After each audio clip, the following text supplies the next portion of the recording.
Hey guys, Dr. Anderson here, and I'm here with Susan, and Susan volunteered, so kind of her, to do this in an earlier video, and the title of that video was sciatic pain, I believe it was sciatic pain, back pain, and neuropathy, and we had done an injection on her, and we were trying to share with you all something called the Phoenix sign, and it's something that we do as a preliminary test to work somebody up for possibly surgery, and you can refer back to that video. It's a great video. And so she went through a surgery, and so she's here in her first post-op.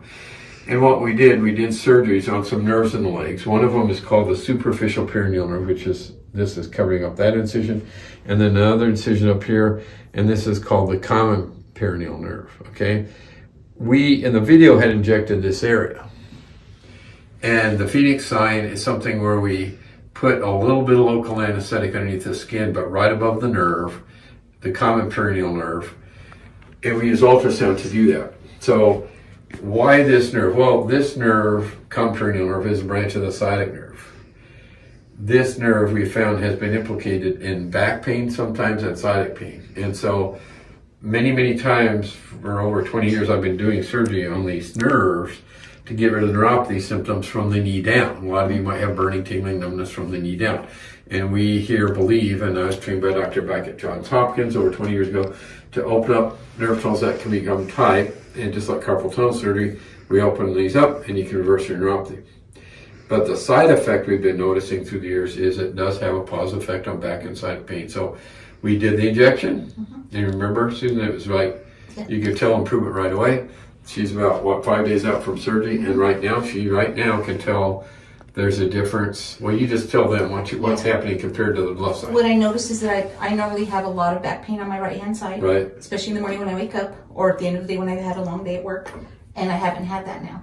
And especially right behind my knee, I would have all the soreness, kind of felt like I'd done some sit-ups or some kind of exercise with it, right? And I haven't had any pain. So much better. Much better.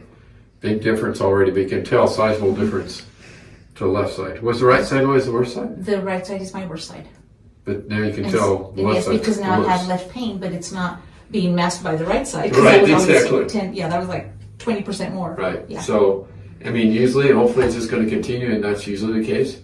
But it's something I want you to understand. So if you have back pain, and sometimes we do these injections for the back or sciatic pain, and understand that usually there's going to be symptoms from the knee down, which she's had, but she's actually appreciating more symptom improvement up here so far as compared to down here. But just realize that if you have back pain, if you have sciatic pain, the common perineal nerve can be implicated, because all you're going to hear in healthcare, seriously, is about the back.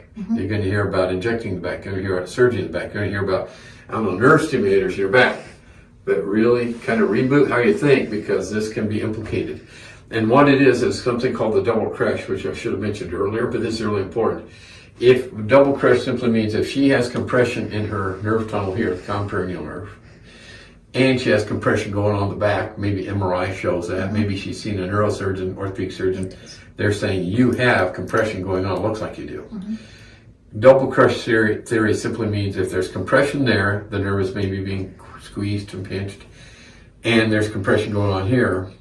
If you open this up, folks, you still have the compression going on. You could do an MRI and it still looks like there's compression, but the nerve is happier now. Yes. Because it's all one big branch. So by opening up this, there's still compression, but the nerve isn't as sensitive to it, and therefore the symptoms will go away.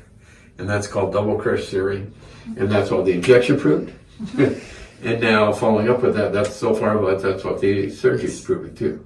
So truly nice story. Appreciate it. Thank you so much. Lovely story. Thank you. I appreciate being able to walk without all that pain going down this side as well. So. Yeah, and you can tell it's getting better from the knee down too. Yes. Yeah. Okay. With the incisions, once those heal, I'll try. And that's a very good point, because she has incisions there. There's a little bit of discomfort from the incisions, but once that goes away, she'll probably be able to appreciate more improvement down there. So very excited to share this with you. A lot of you out there have this, and I've even had people that had back surgery and didn't work very well, or side pain.